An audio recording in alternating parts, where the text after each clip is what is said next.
Class 10th के सभी विद्यार्थी विशेष ध्यान दें, क्योंकि यहाँ पर गवर्नमेंट ने जो पेपर आपका अपलोड किया है ना बच्चों, किस प्रकार पेपर आपके आने वाले हैं मैं सब कुछ आपको बताने वाला हूँ। देखिए बच्चों, यहाँ पर गवर्नमेंट ने सैम्पल पेपर अपलोड कर दिए हैं और मैं एक के बाद एक सभी सैम्पल पेपर का सॉल्यूशन लेकर आ रहा हूँ। तो लगभग सभी के हो गए हैं सैम्पल पेपर के सॉल्यूशन और बचा है एक गणित विषय का बचा है, जो कि इस वीडियो में मैं आपको करवाने वाला हूँ। यहाँ पर एक महत्वपूर्ण अपडेट ये देखिएगा कि हाई स्कूल परीक्षा 2026 में पेपर का पैटर्न चेंज कर दिया गया है। गणित ये जो पेपर है बताने वाला हूँ मैं, स्टैंडर्ड का बताने वाला हूँ, और एक बेसिक का पेपर भी मेरे पास है जो गवर्नमेंट ने अपलोड किया है बेसिक, उसका भी मैं वीडियो लेकर आने वाला हूँ। तो जो दोस्त हमारे कक्षा 9वीं में स्टैंडर्ड गणित और बेसिक गणित लिए थे उनको बोर्ड एग्ज़ाम में भी स्टैंडर्ड का अलग पेपर आएगा और बेसिक का पेपर अलग आएगा। तो यहाँ पर आपको अपने हिसाब से तैयारी करके जाना स्टैंडर्ड की और बेसिक की। आइए प्यारे बच्चों, तो यहाँ पर हम देखते हैं क्वेश्चन क्रमांक पहले से। सभी प्रश्न करना अनिवार्य है। 1 से 5 तक वस्तुनिष्ठ प्रश्न रहेंगे, 6 से 23 तक सभी प्रश्न कितने नंबर के रहेंगे, 2 नंबर, 3 नंबर और 4 नंबर के। ठीक है, तो यहाँ पर उनके सामने नंबर मिल जाएंगे आपको। आइए बच्चों, तो पहला क्वेश्चन हम देखते हैं। यहाँ पर क्वेश्चन कह रहा है कि सही विकल्प का चयन करके लिखिए।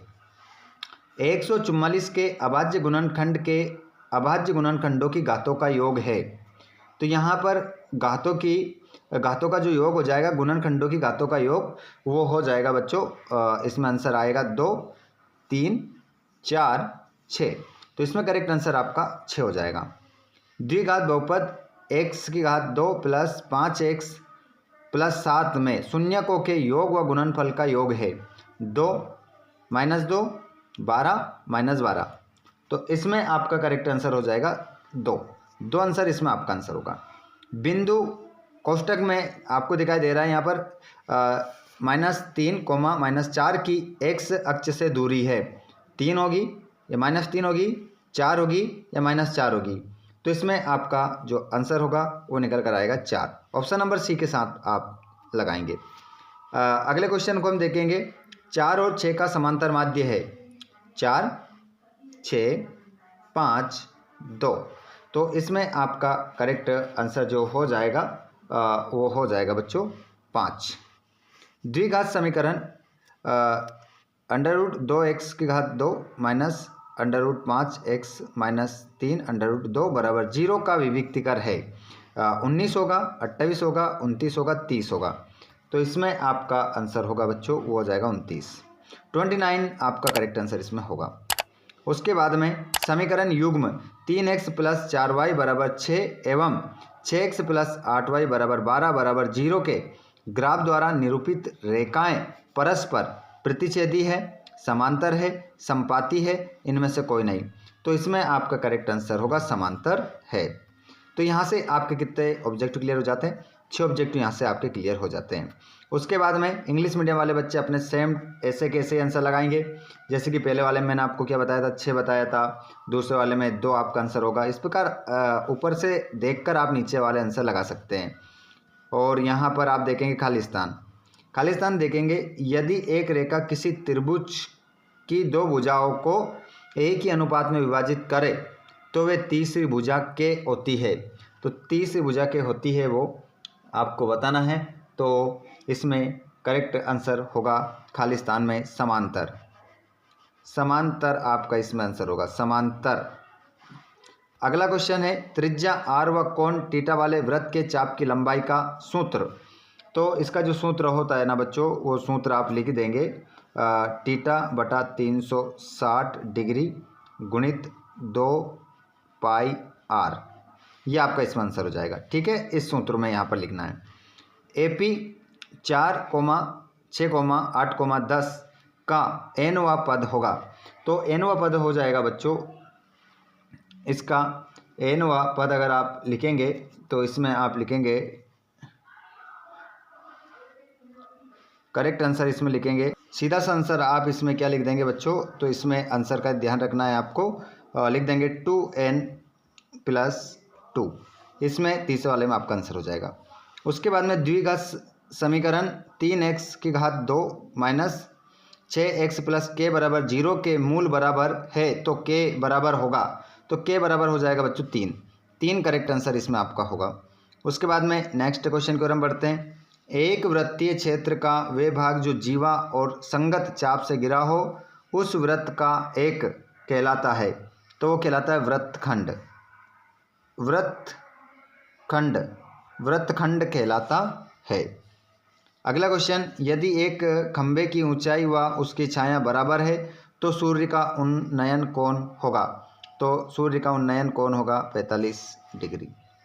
45 डिग्री आपका आंसर होगा।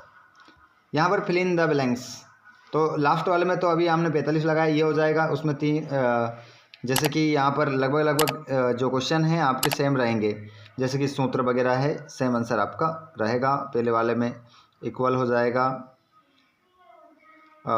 यहाँ पर इस प्रकार आप देख लोगे, कर लेना आपके हिसाब से। ट्रू फॉल्स हमारे सेम रहेंगे हिंदी मीडियम और इंग्लिश मीडियम में, तो उसमें कोई दिक्कत नहीं आएगी। पहला क्वेश्चन तीसरे का, यदि 2 समद्विबाहु त्रिभुजों के शीर्ष कोण समान हो तो वे समरूप होते हैं, तो इसका आंसर आपका पहले वाले में होगा सत्य। ट्रू आपका इंग्लिश मीडियम वाले बच्चे इसमें ट्रू करेंगे, जैसे कि ये पहला आपको दिखाई दे रहा है, ट्रू आएगा इसमें। बिंदु ओ कोष्टक में -3,0 कोष्टक बंद एवं कोष्टक में 3,0 कोष्टक बंद को मिलाने वाले रेखाखंड का मध्य बिंदु मूल बिंदु होगा, तो ये भी बच्चों आपका सत्य हो जाएगा। दूसरे में भी आपको सत्य आंसर करना है। किसी वृत्त की 2 त्रिभुजों त्रिज्याओं व संगत जीवा से घिरे क्षेत्र को त्रिज्यखंड कहते हैं, तो इसका आंसर आपका सत्य होगा। असत्य लिखा देखिए यहाँ पर, 30 में कट लगा दिया मैंने, मतलब आप क्या लिखेंगे असत्य। किसी वृत्त पर स्थित एक बिंदु पर 2 स्पर्श रेखाएं खींची जा सकती है, तो इसका आंसर भी आपका असत्य होगा बच्चों। उसके बाद में 5वां, किसी वृत्त की स्पर्श रेखा वृत्त को केवल एक बिंदु पर प्रतिच्छेद करती है, तो इसका आंसर आपका सत्य हो जाएगा। ठीक है, लिख दीजिएगा। लास्ट वाला, केंद्रीय वृत्ति के तीनों मापकों में एक अनुभाविक संबंध 3 मध्य का बराबर माध्य प्लस 2 बहुलक है, तो इसका आंसर भी सत्य हो जाएगा। ट्रू इसमें आप करेंगे, इंग्लिश मीडियम वाले बच्चे ट्रू करेंगे। जैसे कि पहला आपका ट्रू, ये भी ट्रू, फॉल्स, ये फॉल्स, ये भी ट्रू, ये भी ट्रू, इस प्रकार आपका आंसर हो जाएगा। ठीक है, नेक्स्ट क्वेश्चन की ओर हम बढ़ते हैं बच्चों, और नेक्स्ट क्वेश्चन में हमारी जोड़ी रहेगी। जोड़ी हमारे इंग्लिश मीडियम वाले और हिंदी मीडियम वाले बच्चे सेम मिलाएंगे। ऐसी घटना की प्रायिकता जो घटित नहीं हो सकती, तो आंसर हो जाएगा 0। कोट 30 डिग्री का मान, तो इसका जो मान निकल कर आएगा बच्चों, वो निकल कर आएगा √3। कोसेक 30 डिग्री का मान, तो इसका आंसर जो निकल कर आएगा बच्चों, वो 2 निकल कर आएगा। और sec square theta -10 square theta बराबर, तो इसका जो मान निकल कर आएगा बच्चों 1। बेलन का वक्र पृष्ठीय क्षेत्रफल, तो इसका जो आंसर निकल कर आएगा बच्चों, वो निकल कर आएगा 2πr/h। अर्धगोले का संपूर्ण पृष्ठीय क्षेत्रफल, तो 3πr²। इस प्रकार जोड़ी मिल गई। सेम टू सेम जोड़ी आपको इंग्लिश मीडियम में भी मिलाना है। हमारे इंग्लिश मीडियम वाले बच्चे जोड़ी हिंदी मीडियम को देखकर मिला लेंगे, सेम रहेगी, कोई भी अंतर नहीं होगा। उसके बाद में एक शब्द एक वाक्य में उत्तर रहेंगे आपके। उन्नयन कोण की परिभाषा, और प्रथम ए व सर्वांतर डी वाले समांतर श्रेणी के n पदों के योगफल का सूत्र लिखिए। तो ये दोनों आंसर मैं आपको लिखे हुए बता रहा हूँ। ठीक है, उससे पहले एक सिक्के को 3 बार उछालने पर प्राप्त सभी संभव परिमाणों की संख्या लिखिए, तो 8 आंसर हो जाएगा। बिंदु कोष्ठक में a, b की मूल बिंदु से दूरी का मान लिखिए, तो इसमें आपका करेक्ट आंसर जो होगा वो होगा बच्चों 2 माफ़ कीजिएगा a² + b², ये चौथे वाले का आंसर हो जाएगा। उसके बाद में वृत्त की छेदक रेखा की परिभाषा और आधारभूत समानुपातिकता प्रमेय का कथन लिखिए। तो यहाँ पर हम 5वां 6ठा, पहला दूसरा इनके आंसर हम देखेंगे। 2 आंसर हमने देख लिए, 4 प्रश्नों के उत्तर हम देखते हैं हमारे स्क्रीन पर। ये रहा 5वें का पहला, उन्नयन कोण की परिभाषा लिखिए। तो जब वस्तु क्षैतिज स्तर से ऊपर होती है तो दृष्टि रेखा और क्षैतिज रेखा के बीच बनने वाले कोण को उन्नयन कोण कहते हैं। ये तो स्पष्ट हो गया आपका। उसके बाद में यहाँ दूसरा प्रथम पद ए व सर्वांतर डी वाली समांतर श्रेणी के n पदों के योगफल का सूत्र। तो ये रहा आपका सूत्र, ये रहा सूत्र, ठीक है, या फिर आप नीचे वाला भी लिख सकते हैं, ठीक है। उसके बाद में अगला क्वेश्चन 5वें का 5वां, वृत्त की छेदक रेखा की परिभाषा। वह रेखा जो वृत्त को दो अलग अलग बिंदुओं पर काटती है वृत्त की छेदक रेखा कहलाती है। उसके बाद में आधारभूत समानुपातिकता प्रमेय का कथन लिखिए। तो इसका जो कथन होगा, यदि किसी त्रिभुज की एक भुजा के समांतर अन्य दो भुजाओं को भिन्न भिन्न बिंदुओं पर प्रतिच्छेद करने के लिए एक रेखा खींची जाए तो यह अन्य दो भुजाएं एक ही अनुपात में विभाजित हो जाती है।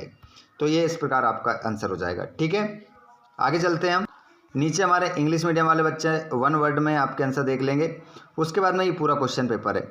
देखिए बच्चों, अभी मैं आपको क्वेश्चन बता रहा हूँ, अगर आप लोगों के कमेंट आते हैं, बहुत ज़्यादा कमेंट होने पर मैं 6 से लेकर 23 तक भी आपको हल करवा दूँगा। तो आप हमें कमेंट बॉक्स में ज़रूर बताएं कि इन प्रश्नों के आंसर आपको चाहिए, तो बिल्कुल आपको प्रोवाइड करवा दिए जाएंगे। तो चैनल पर आप पहली बार आए हैं तो चैनल को सब्सक्राइब कर लीजिए और घंटी के बटन को ऑल पर कर लीजिए बच्चों, जिससे आने वाले वीडियो का नोटिफिकेशन आपको मिल जाएगा। तो ये रहा आपका पूरा क्वेश्चन पेपर, जिसका पूरा हल हमने देखा है ऑब्जेक्ट टाइप क्वेश्चनों का। अब बारी है 6 से लेकर तो 23 तक के हल की। तो उसके लिए आप चैनल को जरूर सब्सक्राइब करना बच्चों, ताकि आपको नेक्स्ट क्लास का वीडियो मिल सके। धन्यवाद, थैंक्स फॉर वॉचिंग।